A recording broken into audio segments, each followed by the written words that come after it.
Okay, so this will be the last session of this chapter, which we talk about conditional probability. I'm sorry, conditional and okay.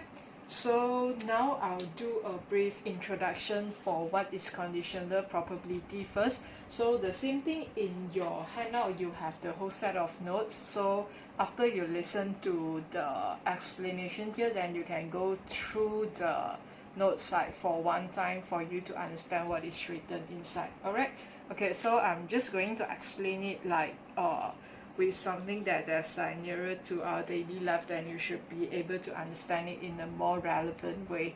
Okay, so let's say now you are having, so for example, now you are like playing a game with your friend that you are trying to roll a dice. So whoever that actually roll the dice and you get a number of 2 is the winner. Okay, so that's the game that going on. Okay, so now you are going to roll the dice 1. So what is the sample space that you are having when you roll the dice? So you are actually having a sample space of 1, 2, 3, 4, 5, and 6, correct? So out of this sample space, what is the probability that actually you get a 2? So the probability for you to, let's do the event of getting a 2 is like A lah. So probability for you to get A here, so it's basically equals to 1 over 6, correct? So out of the 6 outcome, then you need to get a 2 so that you can be the winner in the game. Okay, so now what happened is imagine that you are not the one that checked the roll, so maybe you have another friend that help you to check the roll, check the dice. So when she checked the dice and she tell you that, hey, the number that you got on the dice is actually a even number.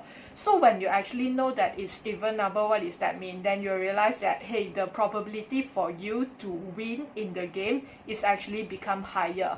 Why do you think so? Because instead of like you are having a sample space of 1 to 6, then your friends actually help you to eliminate the probability for the dice to be an odd number already. So if you already know that the number is even, then you are actually predicting that the probability for you to get a 2 is even higher.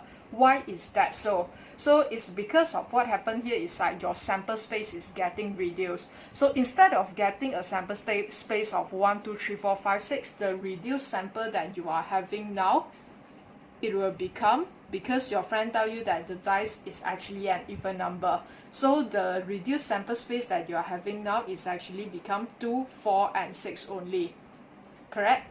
So for now, when you have a reduced sample space, right, then what happened for your probability? So your probability that you actually get a roll out from the reduced side, then is actually become 1 over 3. So you see the probability with a condition is going to be different with the probability that in a normal sample space. So what happened here that actually contribute to the change of the probability is like when you given something else, when you given the other situation that is going to affect your probability. So in this case, right, this is actually called as conditional probability. So normally how are we going to write that, or how are we going to explain that? Then we will write it in such a way that we will write P probability for, so just now we already said that A is means the event for you to get a 2, right? So the probability for you to get the event A, given that you already know that the sample space is even, is actually equals to 1 over 3. Okay, I think it's pretty easy, right? I repeat again. So the probability for you to draw a 2, yeah, which is your event A here, for you to get your event A, or for you to get a 2 from the dice, is actually 1 over 3, given that you already know that the number is an even number. Okay, so now we are trying to look at what is the formula for the conditional probability. So repeat again, so please do not try to memorize it, but you try to understand everything, then it will be helpful for you, because in your exam the formula will not be given in such a way also. Alright, so later I'll try to explain how the formula come from. It's just a very short one, then I hope that you can grab the idea and you understand what are you doing.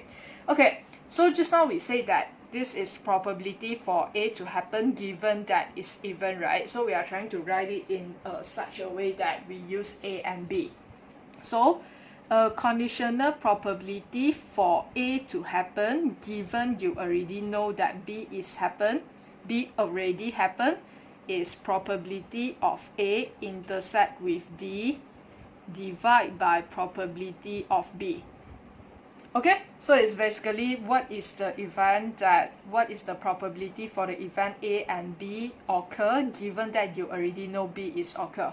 So when you look at this one, right, you just remember that the A in front is basically the conditional probability that you want to find. So the B behind, so this is basically meaning given that. So we will write that this is like basically probability for A to occur given that B already occur. Okay, just like that very short one. Okay, maybe I write the whole thing. So probability for A to occur, okay, given that B had already occurred. So this is what you mean. Okay, so now I will try to explain it with the formula, with the situation in a Venn diagram again. Okay, so let's say now I have this Venn diagram. So just now we used the AB, right? So yeah, we try to do this.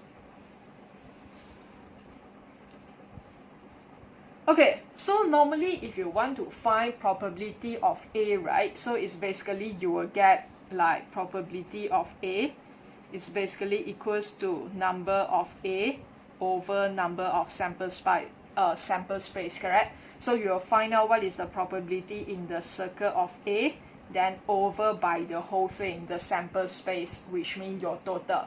Okay, now what happened here is like you already given that B had already occurred.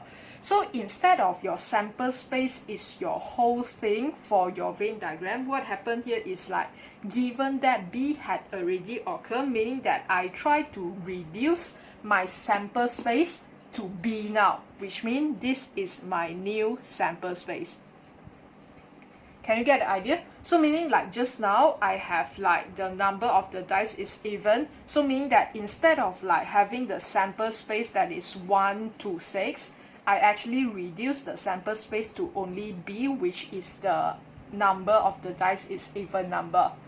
Okay, I think you're alright, right? Yeah, so you are already reduced it and given that B had already occurred. So what happened here is like, let's say now you want to find what is the probability for A occur given that B had already occurred. So where is your answer? The idea that you want to find when B had already occurred, what is the probability for A to occur, which is here. Okay, easy, right?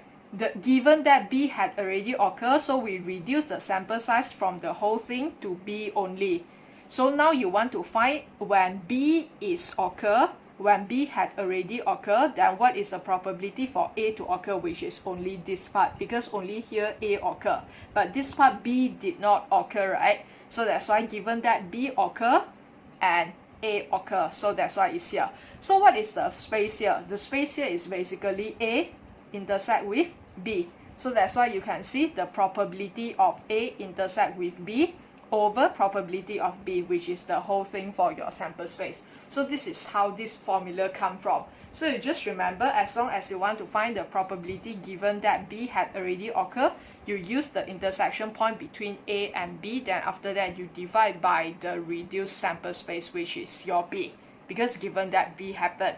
Okay, so there's a constraint for this formula is that this formula will be used when the event that your probability for B is not going to be 0. So the idea is if your probability of B is getting 0, meaning that you still remember probability equals to 0, meaning that it doesn't happen. like it's impossible for that to happen. So if probability for B is 0, meaning it's not going to happen, then it can't actually affect your A. I mean, there's no point that you want to find the probability for A occur given that B had already occurred, because PB is equals to 0, meaning PB did not occur. Okay, so just remember this formula only be useful for the part that your probability is like greater than 0. Alright, okay, so it's something that I want to talk about here, that just now in lesson 3 I think we talk about independent. Okay, so when we talk about independent, if you still remember, when we talk about independent, we say that the two events actually, like the outcome of event A doesn't affect your event B. The same thing, the event B doesn't affect your event A also.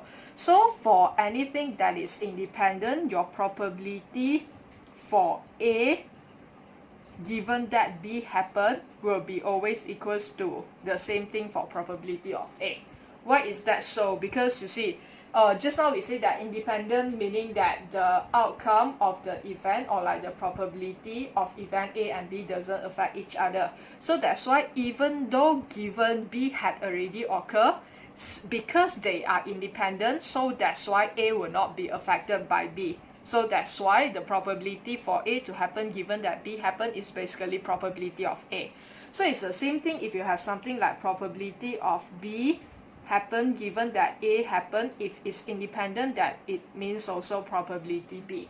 Okay, so this is actually how you prove independent. You can do it in this way, or you want to do it in this way, or like using the theory that you have learned just now, which your probability A intersect with B will be equals to PA times PB. Okay, this is like how do you use conditional probability to check whether it's independent or not. So basically the idea is like this. Okay, so you just remember, just try to understand this part, then you remember how the formula works. Then now we'll look at some of the question together, and please remember to like read the notes itself from the handout. Okay. Okay, so now we'll look at 7 examples for this part. Yeah, it's basically you get the idea, then it should be quite easy for you. Just try to understand everything instead of like memorizing it. Okay, so number 1, from the sample taken, 95 of the car drivers wear seatbelt, and then 60 of the car drivers involved in the serious accident die if they didn't wear a seatbelt, and 80% of those who do wear seatbelts survive. Okay, so meaning that you can see obviously there's like a 2 probability here, and you can see that the percentage of the car drivers die if they wear a seatbelt or not wear a seatbelt is different. So that's why this is basically a dependent event. So meaning that you cannot assume that the PA can times with PB, because they are going to have different probability if the first outcome is different. So that's why the first thing, the question asks you to draw a tree diagram. Okay, so let's see. The question say that 95% of the car drivers wear seatbelt. So meaning that we'll start with, so wearing a seatbelt. So I might just write seatbelt. Okay, so just write belt lah. Okay, so after that, so maybe let's put this as B. Okay, so 95%, so meaning 0.95. Then the other one is like not wearing seatbelt, so I'll just write no belt, and I will try to assign like B prime. Okay, not wearing seatbelt, so this is going to be like 0.05. Okay, so 60% of the car drivers involved in the accident die if they did not wear a seatbelt. So if they doesn't wear a seatbelt, so the percentage for them to die in the car accident, let's do D here, is going to be 60%, so 0.6. So meaning that the chances for them to survive, so I will just write D prime here, maybe not die lah. Okay, so it will be like 0.4. Okay, so 80% of those that do wear a seatbelt will survive, so meaning that 0.2 will die. and then 0.8 will be survive. Okay, I hope you can get the idea and you know how to do the tree diagram. Okay, B. What is the probability that a driver in a serious accident did not wear a seatbelt and survive? So did not wear a seatbelt and survive. Okay, so it's basically, you can see the words and. So this is basically about intersection. So meaning both A and B happen. So probability for someone that do not wear a seatbelt, B prime, do not wear a seatbelt and survive. So intersect with did not die. Okay, so it will be equals to 0.05 times with survive. So 0.4, yeah. So 0.05 times 0.4, it will give you 0.2 and 0.02. Okay, so you have like 2% for you to survive if you did not wear a seatbelt, basically like that. Okay, C. What is the probability that a driver survived in a serious accident? So meaning here, I do not care whether it wear belts or not. I want to find out what is the probability for a driver to survive. So meaning I want to find the probability for the driver to not die. Okay, so how can I find that? I have two situations here. The first one is like the probability for them to wear belt and they didn't die. Okay, then I'll plus the other situation, which is the probability for they don't wear belt but they survive. Okay, so these are both situations for me to get the probability of a driver that survived. Okay, so the same thing, I'll put equals to, then I'll start to write. So this one, so probability for them wearing a belt is 0.95, and then times with 0.8, and then plus probability that do not wear a belt is 0.05, and then times with that survive is 0.4. Okay, so now you can continue with your calculator. So just try to count your answer. So 0.95 times 0.8, which will give you 0.76, and then plus with 0.05 times 0.4, which gives you 0.02. Okay, so when you plus them together, then you'll be able to get 0.78. So like there are 75% of the driver actually survived in the serious accident.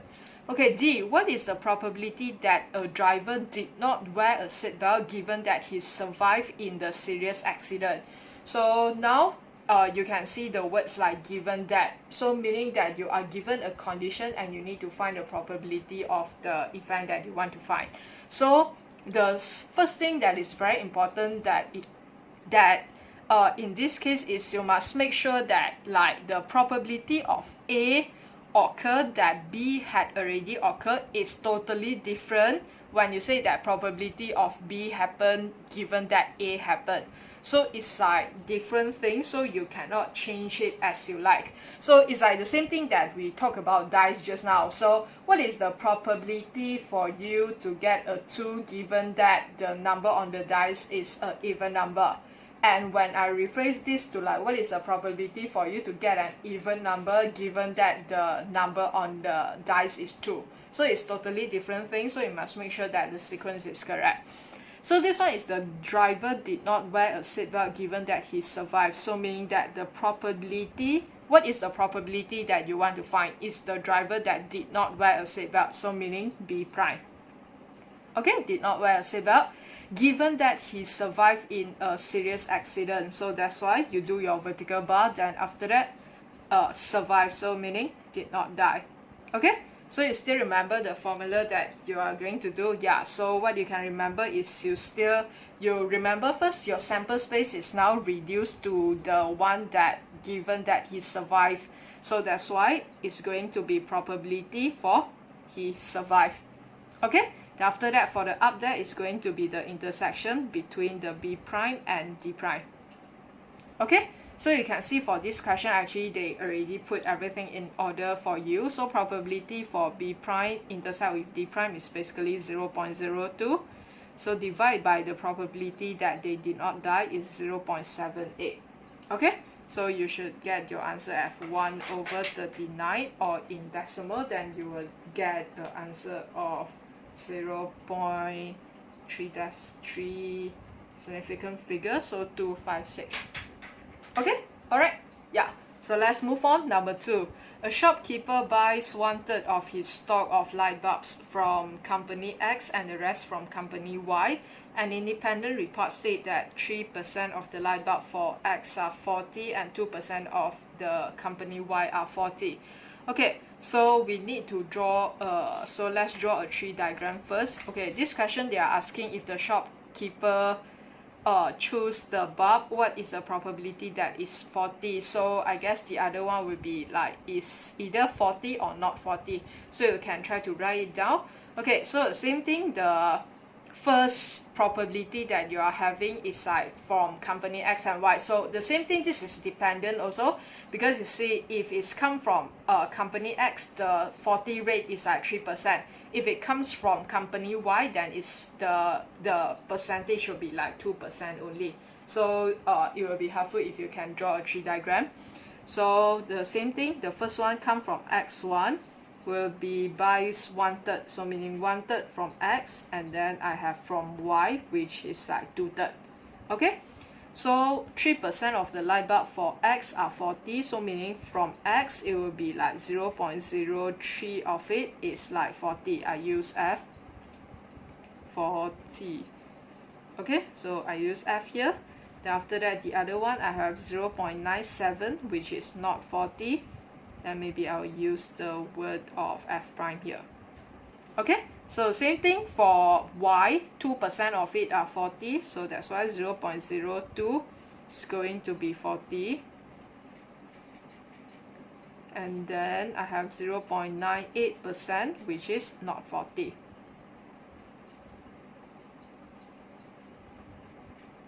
Okay, so now with this tree diagram, then we can proceed for the question. Okay, so if the shopkeeper choose a bulb at random, so and test it, what is the probability that it is 40?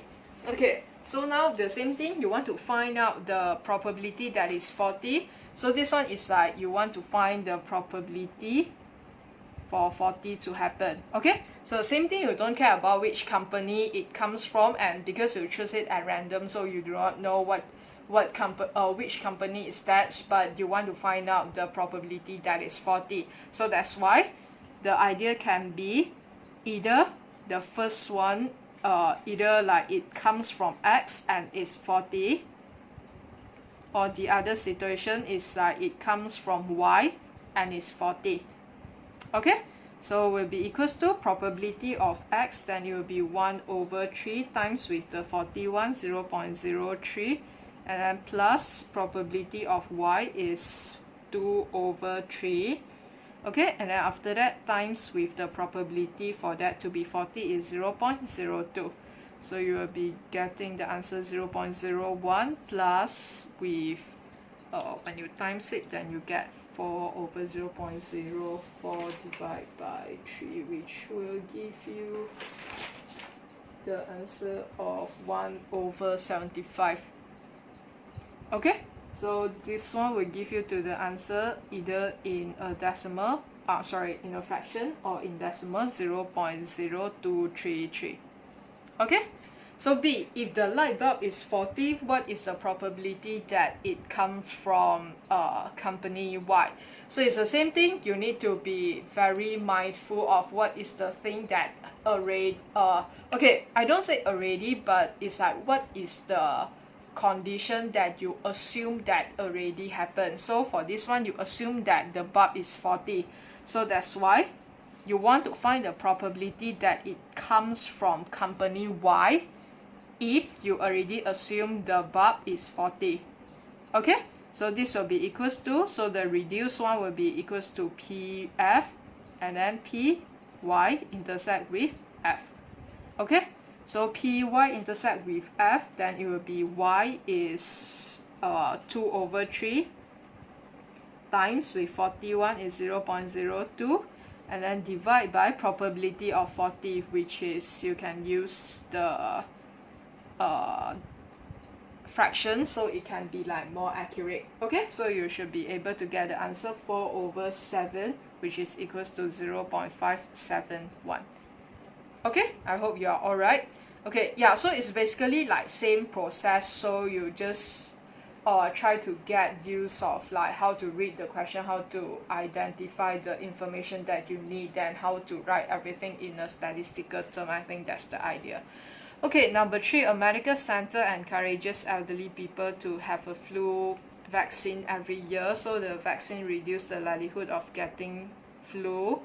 So if 45% of the visiting have the vaccine, find the probability that the elder person gets flu, or like given that have a flu, find the probability that they had the vaccine. Okay, so it's the same thing. The two probability that you are having here is like whether they visit the center or not, or like whether no, it's like whether they have a vaccine or not, then after that what is the probability of them getting a flu. So it's the same thing. You can try to build a tree diagram first. So the first one is like 45% that actually have the vaccine. So 45% of the elder people that are visiting the center have the vaccine. So meaning 0.45 of the people actually have the vaccine. Okay, so in here I will write V. So meaning I have the other part, which is 0.55, okay, of probability of them has no vaccine. So I will put V prime here.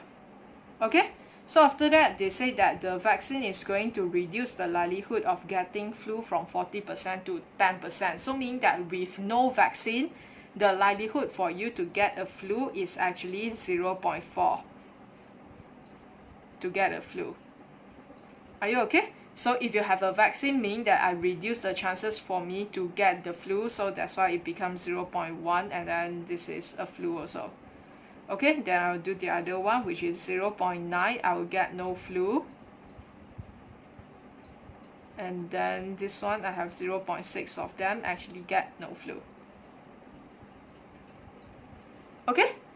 Alright, so A, I want to find out the probability of the people gets flu. That meaning that I want to find out probability getting flu. It will be equals to, so it's like you have two situations also. Yeah, you can see like the question is like the same pattern. So if you can, then you can try to go through the question and check your answer. It's totally fine. Okay, so get flu, so meaning that I can have vaccine and I get flu. Or the other one is like I have no vaccine. I have no vaccine and I get flu. Okay, so probability for me to have vaccine is at 0.45, and then I times with the flu 0.1, plus with 0.55 with no vaccine, then times with the flu 0.4. Then I will be getting 0.045, and then plus with 0.55 times 0.4, which will gives me an answer of 0.22. So in this case, I'll be able to get the answer 0.265. Okay, so B, had the vaccine given that they get flu. So it's the same thing. The part that you want to find out the probability, you need to write first. So for this one, it will be like having vaccine given they have flu. So given that they have a flu. Okay, will be equals to probability of V intersect with F, then divide by probability of them getting a flu. Okay, so equals to, then you can start to find out your answer from the tree diagram. So P for probability that the people have the vaccine when they get flu is like 0.45 times 0.1, and then divide by probability that they are getting a flu is 0.265. Then have the answer will be equals to 9/53, or in decimal 0.170. Okay, I hope it's not too hard for you, or you can try to like try out some question and you check your answer. Alright, so let's move on for number 4, and we have like 4, 5, 6, 7, 4 more questions. Okay, so this one, in a school there are 542 students that 282 of them are girls. Out of the 542, 364 actually walk to school, and 553 of those are actually girls. Find the probability that all this. Okay, so you need to build a tree diagram first. So for this one, right, it's actually much more important for you to build a tree diagram, because you can see that the information that given in the question is not like this one. They already put everything in like a proper decimal. So if you get something like this, then it's very important that you try to draw a tree diagram first before you take further action. Okay, so now in the school there are 5, so you can find out first like how many boys that you have. Okay, so basically the first one is like boy, and the other one is like girl. So for girl is basically 282. 282 are girl, then divide by the 542. Okay, so if 282 of them are girl, then you can find out the boy by using 542 then minus 282, which give you 260. So probability for you to get a boy out from the school is 260 divided by 542. Okay, so after that, out of the 542 students, 364 actually walk to school and 153 of those are girl. So we need to find out the probability for here first. Okay, so you have 828 of girls, so this is like you walk to school. So this is like not walk to school. So yeah, sorry, alright, that'll be G here. Okay, so walk, then meaning W, not walk, then I'll write W prime. So it's the same thing for boy. I have the people that walk, and I have the people that not walk. Okay, something that you must be very mindful here is like do not confuse with the idea of like you are finding, like for example they say 153 are girls, right, that walk to school. So can you actually use 153 divided by 360, or like use 153 divided by the total number that you have? No. So you still remember what I told you before, that when you draw a tree diagram, like as long as you extend the branch, so normally these two, when you add together, it should bring you 1, because that's a complement. It's not complement, that's a complete picture for girl. So meaning that when you try to draw a bunch like this, so meaning your sample space now is actually your total for girl, which is 282. It's not the total number of students anymore. So that's why in this case, right, when we say that 153 of the girls walk to school, it actually means that the probability for you to get a girl that walk to school is like 153 divided by 282. Yeah, can you get the idea? So the probability here, right, it depends on like inside of girl. So meaning like among all the girl, what is the probability that I have? So I'm not doing it like as a whole. I'm just doing it like if I already know it's a girl, then what is the probability for she walk? Then the probability for she not walking is like 153. Then you use 282 to minus 153, which will give you the answer 129. So 129 divided by 282, which is the probability for a girl does not walk. Okay, so for boy, the same thing. So 364 walk to school, 153 are girls. So meaning 364, when you minus 153, it will give you the number of the boys. So 211 of them actually walk to the school. So over 260. So you remember you're talking about boys now. So not working, meaning 260 you will use to minus 211, which will give you 49. So 49 divided by 260. Okay, so I hope you get the idea. So you see these two plus together, which gives you 1. These two plus together, which gives you 1 also. Okay, what is the probability that is boy? So I think you already get the answer here. So if you want to write the full working, that it will be just now you use like 542 to minus 282 and then divide by 542, which will give you the probability that the person that you got is a boy. Okay, so you should get fraction 1 or in decimal. Okay, so B is a boy who does not walk to school. So a boy who doesn't walk to school. Okay, so a boy that doesn't walk to school, then meaning that you will have probability is a boy and he does not walk to school. Okay, so probability of boy, it will be 260 divided by 5542 and then times with did not walk, so 49 over 260. So for this one, you will get an answer for 49 over 542, or it will be equals to 0.0904. Okay, so C does not walk to school given that they are a boy, given that he is a boy, I think. Okay, so probability that does not walk to the school given that is a boy. Okay, so equals to the same thing, probability of W prime, intersect with B, then divide by the probability of B.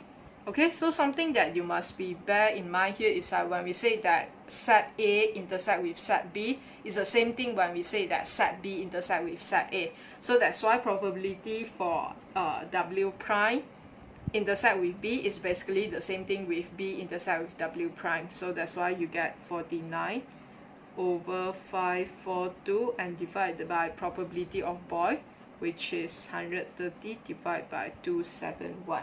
So which will gives you an answer of 49 over 260, which will be equals to 0.188. Okay, D is a girl given that they walk to school. So it's a different thing now. Okay, probability that is a girl given that they walk to school. Okay, so you want to find out probability of girl intersect with walk and then divide by probability for them walk to school. Alright, okay, so equals to, so girls and walk, so girl and then walk to school. Okay, divide by, yeah, so probability of they walk to school. So if you want to find this, then I mean, of course you can use like the probability of girl times walk, then probability of boy times walk, then you plus them together. But do you have another way to do this in a more easier way? Yeah, so when you look at here, out of 542 students, 364 of them walk to school. So this is basically the probability of the students, like how many of them walk to school. So you can straight away use this information, so meaning that the probability of the students walk to school is basically 364 divided by 542. Okay, so you'll be able to get the answer 153 divided by 364, which will give you the answer 0.420. Okay, so yeah, I hope you can get that. Then after that, for the three next question, we are going to look at something that is like more near to like application for set notation, like without the application that we do here. Okay, so let's move on for number 5. Okay, x and y are independent events. So given that px equals to 0.4, py equals to 0.5, find that. Okay, so you still remember, if it's independent, then we normally say that the intersection will be equals to px times py. So pretty easy. So probability for x intersect y, but you must make sure that for you to do this, right, you must make sure that it's independent event. So if it's not independent, you can't use this. Okay, so px times with py. Okay, which is 0.4 times 0.5, which will gives you 0.2. Okay, so number B, when you want to find x union y, so you still remember, so normally independent event will not be mutually exclusive, because when we talk about mutually exclusive, we are saying that when A happen, B cannot happen. So independent, when you intersect with each other, meaning both of them happen together. So that's why, like, normally for independent, then it will not be mutually exclusive. So that's why this one will be equals to, but whenever in the case that you're not sure that whether it's mutually exclusive or not, please use the complete addition rule instead of the special one. So meaning that the complete addition rule will be like the probability for x union y will be equals to probability of x plus probability of y, then you minus probability for x to intersect with y. So like even though you're not sure that whether it's mutually exclusive or not, when you try to use this, when it's mutually exclusive, this part will actually equals to 0. So this is why you don't need to worry whether you do it correct or wrong. Okay, so probability of x plus probability of y, so which is 0.4 plus 0.5, and you minus the probability of them intersect together, which is what you get from A, which is 0.2. Okay, so 0.9 minus 0.2 will give you 0.7. Alright, okay, C, so you want to find out the probability for x to happen when y, given that y already happened. So this one, so basically formula again, probability for x intersect of y, given that your sample space now become probability of y. Okay, so you already have all the information that you have just now. So 0.2 divided by probability of y, which is 0.5. Okay, so you will get 0.4. Alright, okay, D. So probability for x prime intersect with y. So how can you do this? Yeah, so it's basically if they are independent, meaning that probability of x prime will times with probability of y. Okay, so this is basically whether to see whether you understand the set notation and so on. Okay, so probability for the event that is not x, if x is 0.4 meaning not x, it will be 0.6. Okay, and then times with probability of y, which is 0.5, which gives you the answer 0.3. Okay, so let's move on. Okay, number 6. Given that PA is 0.34 and then PB is 0.50, so given the union, also find out this one. Okay, so this is something that very important here. So you know that for this one, you will need probability for A intersect B, then divide by probability of B, right? This is how you find the conditional probability. So something that you might be very careful of in this question is the question didn't tell you anything about your A and B, whether it's independent or not. So in this case, if you do not have any information on that, then you cannot say that the probability for A intersect B is like PA times PB. Okay, so that's why it's given the union here. So you remember the additional rule? Yeah, so sorry, the addition rule. So when you have the addition, it's actually addition law, yeah. So with the addition law, then you have probability for A union B will be equals to probability of A plus probability of B, then you minus the probability for A and B happen at the same time. Okay, so you have all the information except this one, and this is exactly what you want to find when you want to substitute here. So A union B, it will be 0.70 equals to probability for A 0.34, and then probability for B is 0.5, and then minus probability for A intersect with B. So with your calculator, and you should be able to get the answer of